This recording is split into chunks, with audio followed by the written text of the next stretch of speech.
Halo, selamat sore teman-teman. Ya, eh, sebelumnya kenalin dulu, nama aku Irfan. Aku sekarang mahasiswa di Fakultas Teknik Pertambangan dan Perminyakan, dan kebetulan tahun 2020 passing grade KSN Astronomi. Nah, kemudian hari ini kita bakal ngebahas bareng soal OSP tahun 2018 bagian astronomi. Oke, kita mulai bahasnya, dan sebelum kita mulai bahas, disclaimer bahwa ini adalah versi jawaban aku ya teman-teman. Jadi kalau misalnya kalian ntar nemuin ada yang salah atau misalnya ada pendapat sendiri atau apapun, kalian boleh banget untuk mengoreksi ya. Karena di sini aku juga masih belajar juga, jadi ya gak luput dari kesalahan. Oke, kita langsung mulai di nomor 1. Nah, di sini kan sebelumnya itu ada bacaan ya. Nah, kalau misalnya ada bacaan kayak gini, tips dari aku adalah kita langsung ke soal aja. Soalnya kalau misalnya ngebaca soal duluan, itu akan ngebuang waktu. Dan belum tentu ya, dari bacaan itu benar-benar di situ ada data yang bisa kita pakai. Contohnya di soal 2018 ini, ternyata bacaan yang ada di atas, yang bacaan ini, itu ternyata nggak kepakai sama sekali. Jadi ini cuma intro doang, gitu. Kayak cuman ngenalin bahwa asteroid ini gitu. Beda lagi sama yang OSP tahun 2019. Kalau yang OSP tahun 2019, dari bacaan itu banyak data yang dipakai di soal gitu. Jadi kita langsung ke soal. Nomor yang pertama, sebagian besar asteroid mengorbit matahari di antara orbit Mars dan Jupiter dalam sabuk utama asteroid. Jika ada asteroid yang mencapai bumi, maka asteroid tersebut titik-titik. Di sini ada 5 opsi.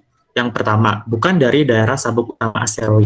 Ini jelas enggak ya, karena sumber asteroid itu ada di antara Mars dan Jupiter, di mana di situ disebut dengan main belt atau sabuk utama. Karena di sini udah disebutin nih, udah diperkenalin kalau asteroid itu berasal dari sabuk utama asteroid. Nah, kemudian untuk menjawab soal ini, kita harus tahu, ini pengetahuan umum, kalau misalnya asteroid, itu tuh ada 3 macam. Di tata surya kita itu ada 3 macam asteroid.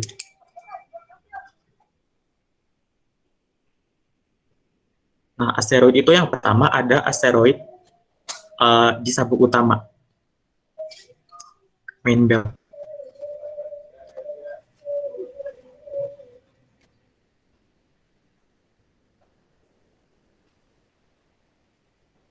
Ini yang nomor 1. Yang kedua, ada asteroid Trojan.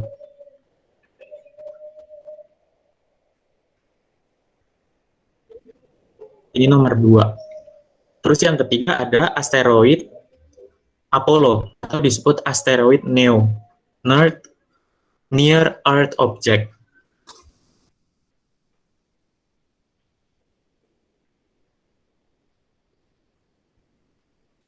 Jadi ini adalah asteroid yang berada di dekat orbit bumi.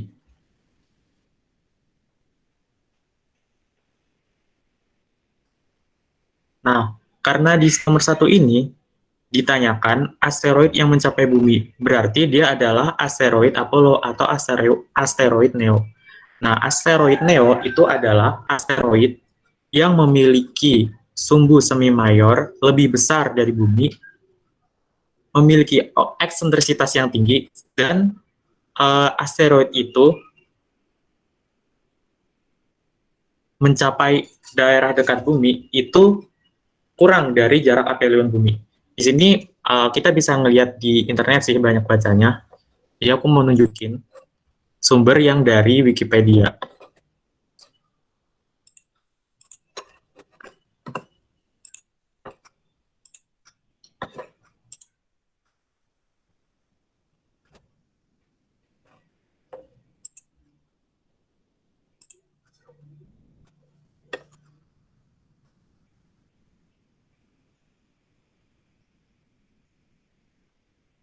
Nah, ini. Kalau kita nyari di Wikipedia ini ada ya pengertiannya, Apollo asteroid. The Apollo asteroid is our group of near Earth asteroid named after 1862 Apollo gitu. Dia ini ditemukan oleh astronomer Jerman Karl Reinmuth pada tahun 1930. Nah, ini asteroid Apollo atau asteroid NEO dia itu memiliki semi mayor axis atau semi mayor lebih besar dari bumi. Jadi lebih besar dari 1 AU. Tetapi perihelionnya atau jarak yang terdekat dengan matahari itu kurang dari aphelion bumi. Itu yang asteroid Apollo. Terus yang kedua itu ada asteroid Trojan. Asteroid Trojan itu awalnya namanya Jupiter Trojan karena pas awal penemuannya itu dia ditemukan di sekitar orbit planet Jupiter. Nah, pengertiannya itu apa? Pengertiannya itu adalah asteroid. Ini ya, asteroid that share the planet Jupiter orbit around the sun. Dia itu memiliki orbit yang berbagi dengan orbit Jupiter. Artinya, dia memiliki orbit yang ada di daerah sekitar Jupiter gitu. Nah, dia itu posisinya ada di titik stabil Lagrange. Ini nggak tahu ya cara ngebacanya aslinya gimana. Tulisannya Lagrange gitu. Nah, dia itu di L4, titik L4, dan titik L5. Nah, buat teman-teman mungkin ada yang belum pernah ngebaca titik Lagrange itu apa.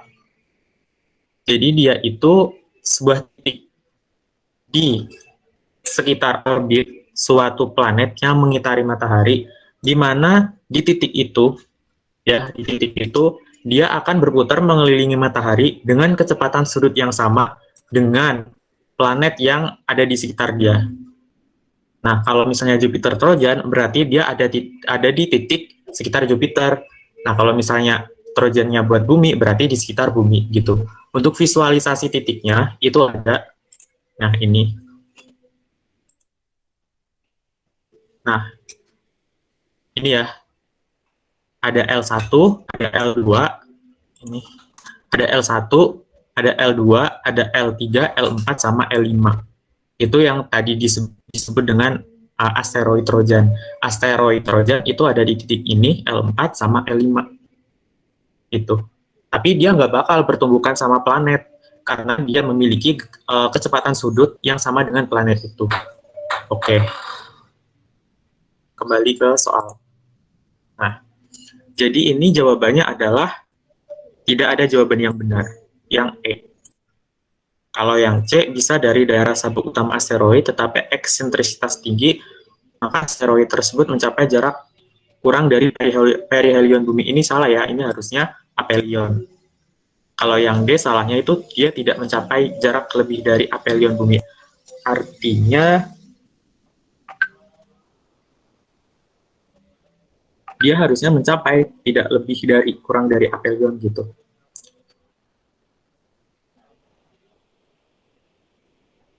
Terus yang nomor 2, orbital velocity of a solar system object surrounding the sun depends on, kecepatan orbit suatu planet bergantung kepada, rumusnya itu adalah V sama dengan akar Gm per R. Ini adalah pusat massa dari bintangnya. R-nya itu adalah jarak. Jadi di sini hanya bergantung kepada 2 parameter, yaitu massa dari matahari sama jarak ke matahari. Jadi jawabannya C. Dan di sini bahwa kecepatan orbit suatu objek terhadap bintang itu tidak dipengaruhi oleh massa objek itu. Jadi berapapun massa objek itu, maka dia itu tidak akan mempengaruhi kecepatan orbit. Asalkan objek ini berupa planet, gitu ya teman-teman. Tapi kalau misalnya ada objek yang dimaksud itu adalah bintang lain, artinya berarti di dalam sistem ini yang dibahas adalah sistem biner atau sistem bintang gada, maka kedua massa objek itu akan mempengaruhi. Oke ya, kita lanjut ke nomor 3. Andaikan ada sebuah asteroid yang terletak agak berjauhan dengan planet Mars setengah semu panjang orbit asteroid tersebut sama dengan setengah semu panjang orbit planet Mars, tetapi eksentrisitas dan inklinasi orbitnya berbeda, maka titik-titik. Jawabannya itu adalah yang C. Nah, kita coba telaah satu persatu. Yang A, massa Mars jauh lebih besar dari asteroid menyebabkan kecepatan orbit Mars lebih besar dibanding kecepatan orbit asteroid. Ini salah ya, tadi kita dari nomor 2 udah bisa nyimpulin kalau massa objek itu tidak mempengaruhi kecepatan orbit, maka yang A ini udah jelas salah. Ini salah. Terus yang B, Mars dan asteroid tersebut tidak mungkin bertumbukan karena kecepatan rata-rata orbitnya sama. Ini salah ya. Meskipun meskipun setengah sumbu panjangnya itu sama, ini ya dari pernyataan ini, setengah sumbu panjang orbit asteroid tersebut sama dengan setengah sumbu panjang orbit planet Mars. Tetapi eksentrisitasnya itu berbeda. Jadi kalau kita boleh gambarin, misalkan ini Mars ya, terus asteroidnya dia kayak gini misalkan. Jadi di setiap titik di sini dia akan berbeda dimanapun titik itu berada, sekalipun di titik perihelion sama di titik aphelion, karena E-nya ini udah jelas nggak sama gitu. Jadi kalau pernyataan B ini udah jelas salah. Terus yang D, jarak Mars dan asteroid tersebut semakin menjauh karena bentuk orbitnya tidak sama. Nah, meskipun orbitnya itu tidak sama, tetapi ada kalanya dia itu akan ada jarak yang dekat gitu, tapi nggak sampai tumbukan gitu. Itu yang D. Terus yang E, jarak Mars dan asteroid tersebut semakin mendekat karena bentuk orbitnya tidak sama. Bisa sih emang dia saling mendekat, tapi ada kalanya kan dia nggak saling menjauh gitu. Jadi D sama E ini kayak apa ya, pernyataan yang setengah-setengah gitu loh, nggak menyeluruh gitu. Jadi yang lebih tepat itu C, Mars dan asteroid tersebut dapat mengalami tumbukan karena bentuk orbitnya tidak sama. Nah, kan meskipun ya, kalau misalnya inklinasinya itu nggak sama, kalau misalnya kita ngelihat dari samping piringan orbitnya gitu, misalkan ini yang Mars, ini yang asteroid. Berarti kan ada satu titik di mana orbitnya itu saling berpotongan. Nah, disitulah Mars dan asteroid itu akan bertumbukan. Kalau kita ngelihat dari atas, misalkan orbit yang lebih lonjong itu asteroid ya, Marsnya itu kayak gini.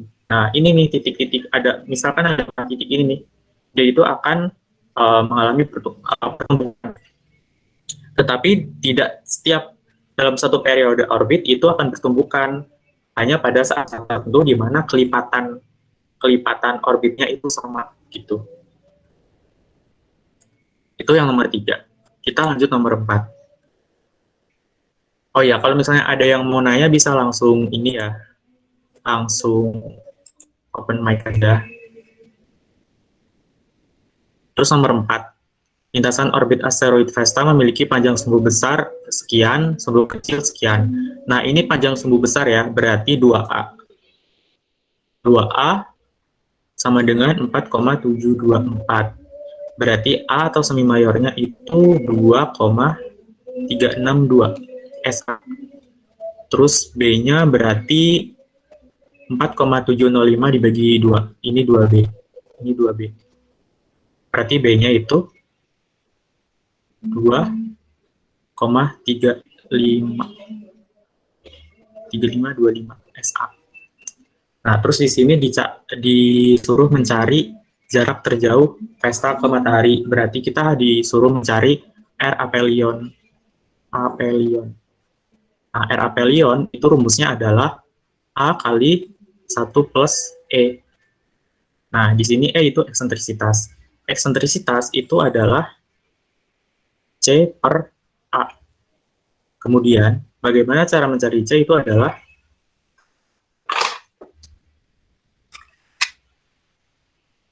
A kuadrat min B kuadrat. C kuadrat sama dengan A kuadrat min B kuadrat. Kalau digambar di elips tuh kayak gini. Ini fokus. Jadi C itu jarak pusat perpotongan antara B sama A dari sini sampai titik fokus ini C. Nah, dari sini ke sini dia itu jaraknya adalah A, kemudian ini B. Jadi pakai Pitagoras biasa ya. Kita coba masukin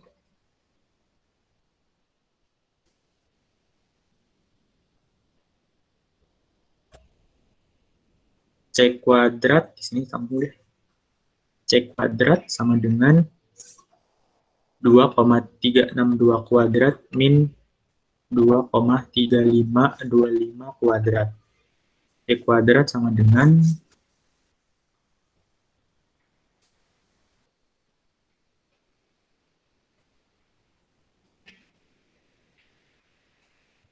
0,0447. 0,0447. kita akar, dapat C-nya itu 0,211. 6. Kita bulatin 0,212.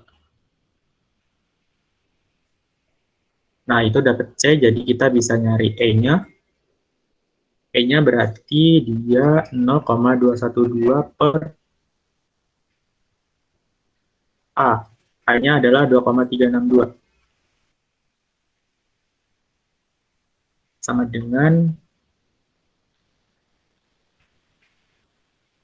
0,089 eksentrisitasnya. Terus kita apelionya masukin ke sini. Ke sini. Berarti A kali A-nya itu adalah 2,362 kalikan 1 ditambah 0,089. Ini dapatnya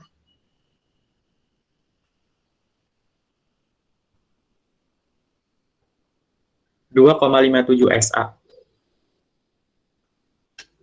Jawabannya yang B. Oke, lanjut ke nomor 5. Asteroid Trojan. Ini tadi ya yang udah kita bahas sedikit. Di sini langsung aja, planet yang tidak memiliki asteroid Trojan. Ini pengetahuan umum. Jadi selama ini di tata surya tidak ada ilmuwan yang berhasil menemukan asteroid Trojan di planet Saturnus. Untuk Venus, Neptunus, Mars, dan Uranus, dia memiliki asteroid Trojan. Gitu. Lanjut ke nomor 6. Nomor 6. Ini kita suruh mencari kalori yang dibutuhkan untuk mencairkan seluruh es di kutub Mars. Diketahui kalau volume esnya itu 1,6 kali 10⁻⁶ km kubik. 1,6 juta. Kita konversi dulu ke cm kubik karena di sini disajikan massa jenisnya itu dalam cm kubik. Ya. Kemudian di sini ketahui kalori lebur L-nya 334 Joule per gram. Massa jenisnya 0,919 gram per cm kubik. Jadi, kita pakai persamaan kalori biasa. Q sama dengan M kali L. M-nya rho kali V. Kita masukin aja, dapat 4,9 kali 10⁻23 Joule. Ini kalori biasa sih, pelajaran kelas 8 SMP bahkan. Oke, lanjut ke nomor 7. Andaikan sebuah asteroid bergerak dengan kecepatan 30 km per detik. Berarti V sama dengan 30.000 meter per sekon. Menabrak Mars dan jatuh pada kutub, sehingga mencairkan seluruh es. Berapa jari-jari asteroid? Di sini kita pakai hukum kekekalan energi, teman-teman. Kan kita ketahui ini ya, kecepatan. Dari kecepatan itu, dia menabrak es, kemudian esnya mencair. Berarti di sini ada perubahan energi. Dari energi kinetik menjadi energi kalor. Berarti kita boleh tulis EK sama dengan Q. Q-nya tadi kita udah tahu. EK-nya kita boleh uraikan setengah M V kuadrat sama dengan Q. Ini bisa kita cari masanya, sehingga masanya itu M sama dengan 2Q per V kuadrat. Kita masukin Q-nya 4,9 kali 10⁻23. V kuadratnya 30.000 kuadrat. Gitu. Ntar kita dapat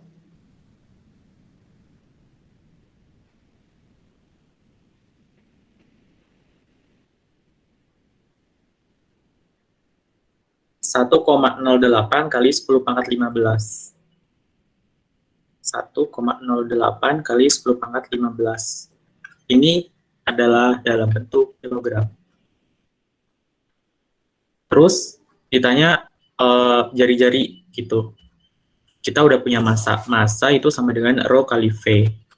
M sama dengan rho karena dia bulat 4/3 di R pangkat 3. Sehingga 3M per 4 pi rho sama dengan R pangkat 3. Rho-nya itu 2 gram per cm kubik atau diubah ke kilogram jadi 2000. Kita masukin. 3 kali M-nya 1,08 kali 10 pangkat 15 per 4I kalikan 2000. Terus jadinya R-nya itu ini, di akar ketiga biasa.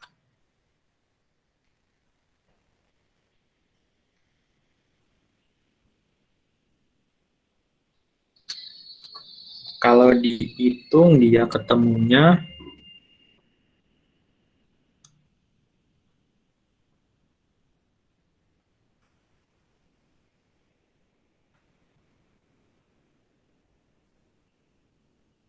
5051 meter. R-nya 5051 meter atau 5,05 kilometer. Paling mendekati C ya, ini C. Ini kenapa beda di digit koma? Soalnya kan tadi step by step gitu ya. Jadi pengaruh pembulatannya itu ngaruh banget ke hasil. Cuman ya kurang lebih yang C5,1. Nah, selanjutnya kita ke nomor 8. Di sini ditanya diameter sudut asteroid. Diketahui kalau diameternya itu 1 km. Diameternya itu 1 km atau 1000 meter ya. Terus jaraknya 3 AU dari matahari, maka dari bumi dia dikurangin 1, jadi 2 AU. Nah, kita make radian aja.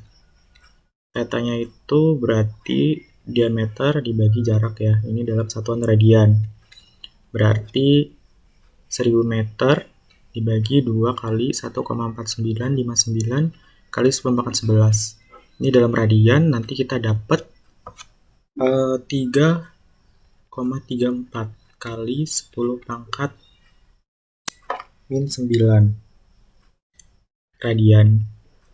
Untuk mengubah ke detik busur, kita tinggal kalikan aja sama 180 derajat per pi kalikan lagi 3600. Nah, ini nanti kita dapat 6,89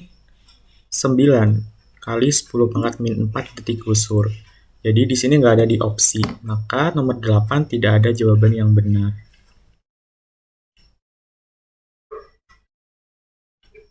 Gitu. Tapi kalau misalnya ini ditanyain radius sudut, kalau radius sudutnya itu 3,4 ya, 3,4 kali 10 pangkat min 4. Ini ada gitu yang C. Tapi karena ditanya diameter sudut, jadi ini tidak ada jawaban. Oke, lanjut ke nomor 9. Akan digunakan sebuah teleskop dengan diameter 1 meter untuk mengamati asteroid X. Maka apakah bisa dilihat atau enggak? Yang pertama, kita harus nyari dulu nih magnitudo limit dari si teleskop ini tuh berapa. Nah, magnitudo limit dia itu 6 ditambah 5 log diameter teleskop dibagi pupil mata 8 mm. Kita tinggal masukin aja 6 tambah 5 log diameternya 1 meter atau dalam milimeter jadi 1000 ya. 1000 dibagi 8. Ini nanti hasilnya sekitar 16,5 magnitudo. Nah, di sini tadi diameter si magnitudo asteroidnya itu 16 magnitudo. Si asteroid itu 16. Jadi magnitudo limitnya ini sudah bisa mencakup magnitudo asteroid karena limit dari magnitudo teleskop ini lebih redup gitu. Jadi ini bisa teramati. Syarat pertama itu magnitudonya teramati.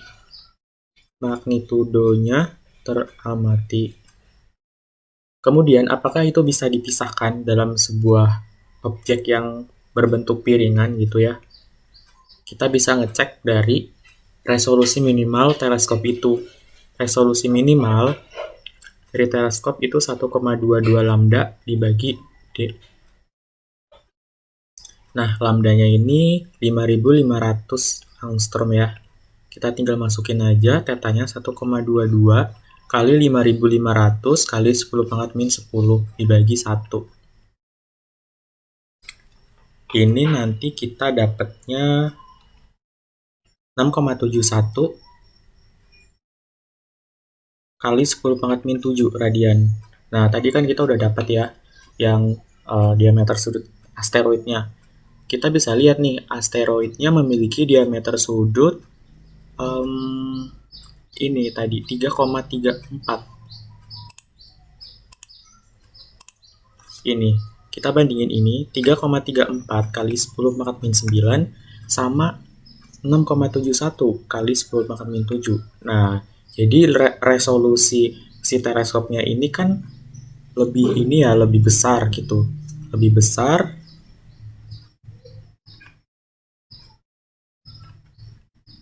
itu lebih besar dari diameter asteroid. Kesimpulannya, asteroid itu nggak bisa dilihat sebagai sebuah objek piringan oleh teleskop itu. Jadi terlihatnya hanya dalam bentuk titik. Maka syarat kedua itu tidak terpenuhi dari segi resolusi teleskopnya.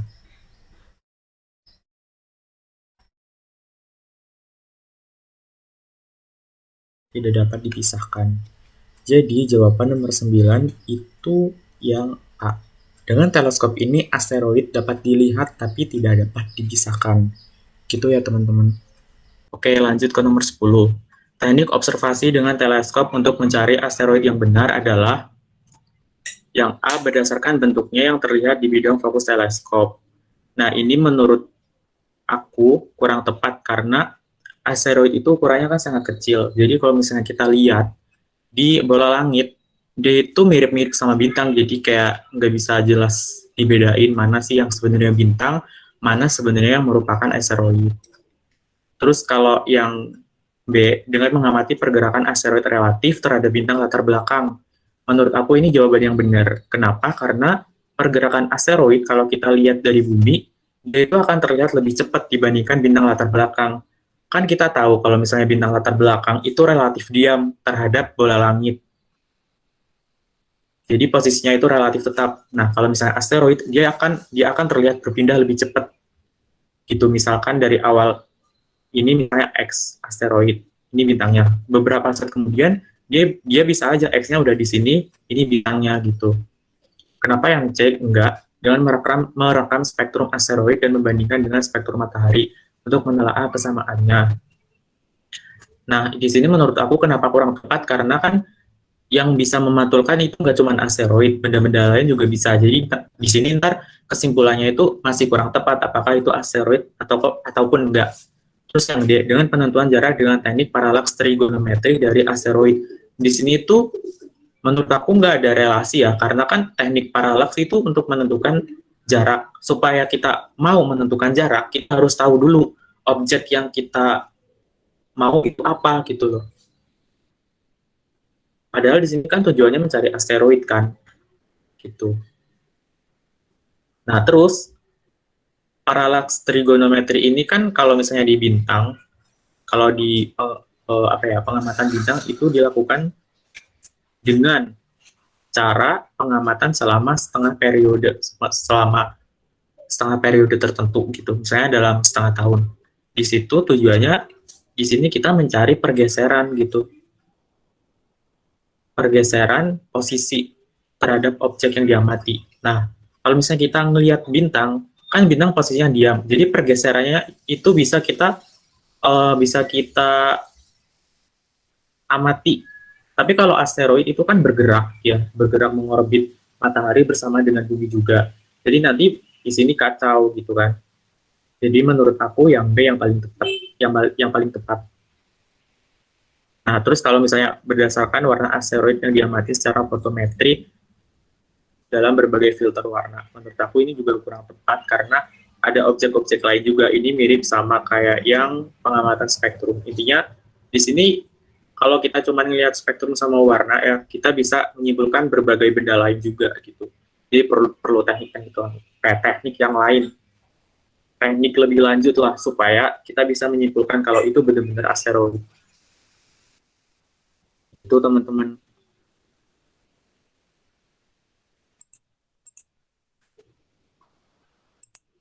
Lanjut esai terakhir. Ada asteroid jaraknya 1,5 SA, menyerap dan memantulkan cahaya tampak dari matahari, serta memancarkan energi. Terus memiliki lapisan gelap, dia punya albedo 0,12. Terus dia mengalami tumbukan sehingga lapisan gelapnya tadi, sehingga albedonya berubah jadi 0,76. Nah, dia kehilangan lapisan itu menyebabkan cahaya yang dipantulkan oleh dia itu lebih besar karena energi yang terserap lebih kecil gitu. Terus asumsikan bahwa perubahan bentuk dan volume akibat tumbukan itu diabaikan. Di sini ditulis 1SA adalah sekian. Yang pertama, hitung perbandingan temperatur saat masih memiliki lapisan gelap dan setelah kehilangan temperatur asteroid. Berarti kita harus meninjau seberapa energi yang diserap oleh asteroid itu. Nah, kalau albedo itu sama dengan energi yang dipancarkan dibagi energi yang diterima. Berarti energi yang dipancar itu sama dengan albedo kali energi yang diterima. Jadi energi yang terserap itu 1 dikurangin albedo kalikan energi yang diterima. Jadi di sini kita bisa menyimpulkan perbandingan dari energi yang diserap antara kondisi pertama di mana dia masih punya lapisan penyerapnya itu sama yang lapisan sama kondisi kedua setelah lapisan itu hilang. Jadi kita boleh tulis E awal itu sebanding sama 1 min 0,12 ya. 12. Yang pertama itu 0,12. Yang kedua albedonya 0,76. Yang kedua E aksen sebanding sama 1 min 0,76. Di sini ditanya perbandingan temperatur. Kita bisa tahu kalau dia sebanding sama T pangkat 4. Jadi, ini bisa kita simpulkan juga T per T aksen pangkat 4 sama dengan 1 min 0,12 dibagi 1 min 0,76. Berarti kita tinggal akarin aja ini, T per T aksen sama dengan akar 1 kecoret. 1 min 0,12 dibagi 1 min 0,76. Akar 4. Akar pangkat 4.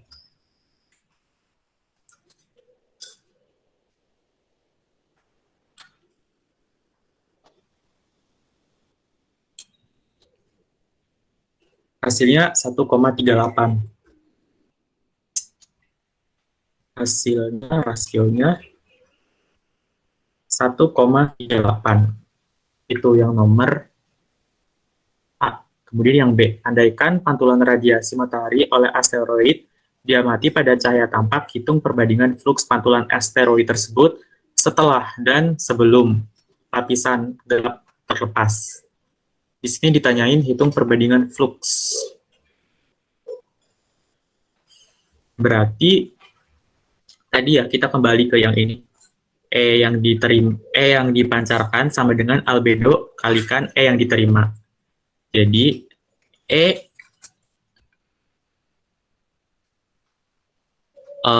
pancar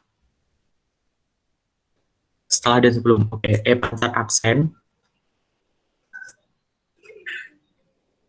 dibagi pancar ini yang awal sama dengan A aksen per A. Langsung aja, aksennya itu adalah 0,76. A-nya itu 0,12. Jadi ketemunya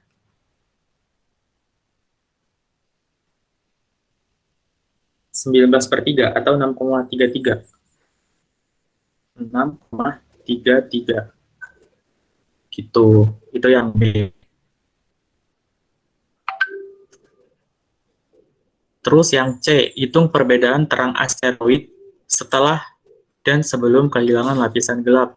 Nyatakan dalam magnitudo visual. Ini kaitannya sama nomor B yang tadi. Yang ini berarti C ya. Berarti misalkan magnitudo setelah dia kehilangan aksen. Berarti M aksen dikurangin M awal sama dengan min 2,5 log E pancar aksen dibagi E pancar awal sama dengan min 2,5 log 6,33. Ini ketemunya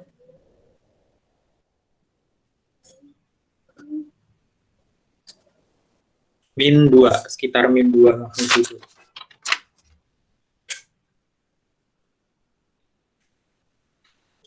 Min 2 magnitudo. Ya, kalau misalnya ada yang salah perhitungan, boleh dicek ulang ya. Jadi teman-teman, alangkah lebih baiknya nanti menghitung ulang supaya lebih clear gitu. Takutnya ini ada yang salah hitung. Terus lanjut yang nomor D. Andaikan seorang astronom dia mengamati sewaktu masih gelap sama waktu dia kehilangan. Selisihnya itu 1 jam. Kemudian posisinya itu berubah sebesar 5 detik busur. Itu kecepatan tangensial asteroid. Ini ada kaitannya materi ini sama proper motion, tapi dalam arah tangensial. Rumusnya untuk yang D, V tangensial sama dengan konstanta 4,74 mu kalikan D. D-nya ini dalam parsec. Mu-nya kilometer, detik busur per sekon. Mu-nya ini berarti kita bisa peroleh mu sama dengan 5 detik busur per 3.600. Ini ya, 1 jam. Terus dia memiliki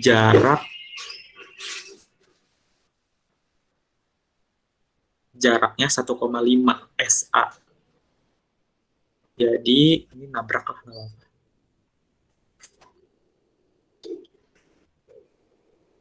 Oke. VT tadi itu berapa sih? 5 detik busur ya. 4,74 5 per 3.600 kalikan 1,5.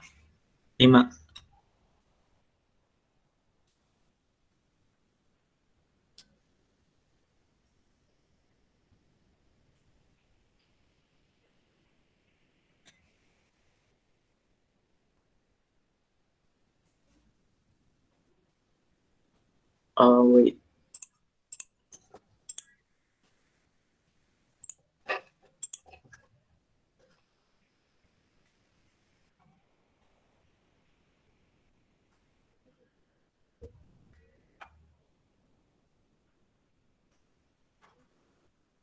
Oh, sorry, Dik. Sorry. Kok detik? Kok dalam detik sih? Salah. Ini bukan detik, Ding. Detik busur per tahun. Bentar, salah. Detik busur.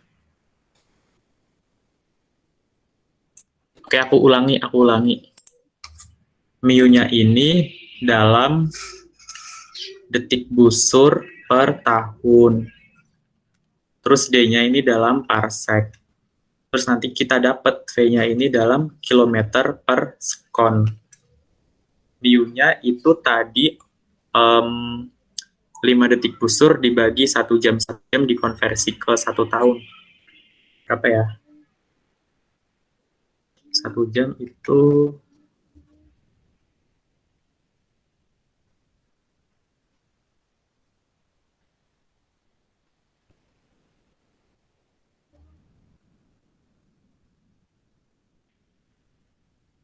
1,14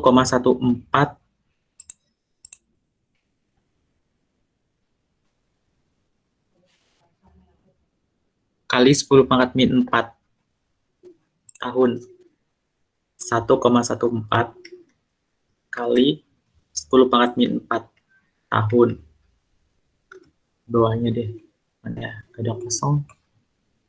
Sini. V tangensialnya 4,74 kali 1,14 kali 10 pangkat min 4 kalikan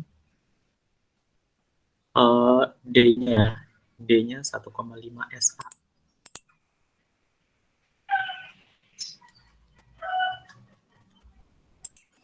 dia 1,5 SA. Nah, ini kan tadi parsec ya teman-teman. Tadi aku belum mengubah. Kita ubah dulu 1,5 SA ini berapa parsec. D sama dengan 1,5 SA diubah ke parsec. Nah, 1 SA itu kan tadi 1,496 kali 10 pangkat 11. Sedangkan 1 parsec itu sama dengan 3,086 kali 10 pangkat 16 meter. Jadi kita ubah dulu menjadi parsec 16. Ini ketemunya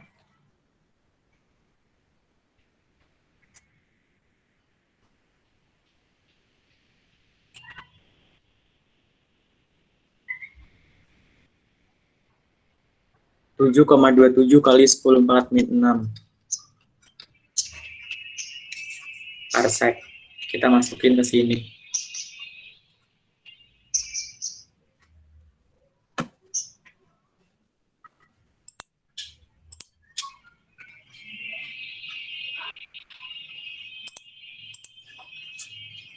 Ini salah lagi. Ini kan tadi ini ya, apa namanya, 1 tahun. Ini belum dikasih 5. Oke, gitu ya teman-teman, sorry. Kurang fokus. Oke, tadi gitu ya. Oke, urutannya tadi tuh gini. Kita nyari mu-nya dulu. Mu-nya ini proper motion-nya. Dicari dalam satuan detik busur per tahun. Terus D-nya itu dalam parsec. Terus jangan lupa ada konstanta 4,74.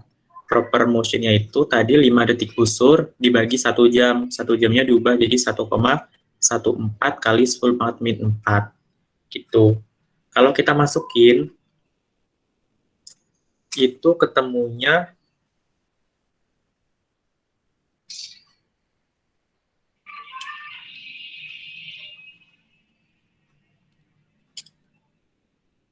1,5 km per sekon. Gitu. Oke, gitu teman-teman, udah selesai ternyata. Ada pertanyaan kah?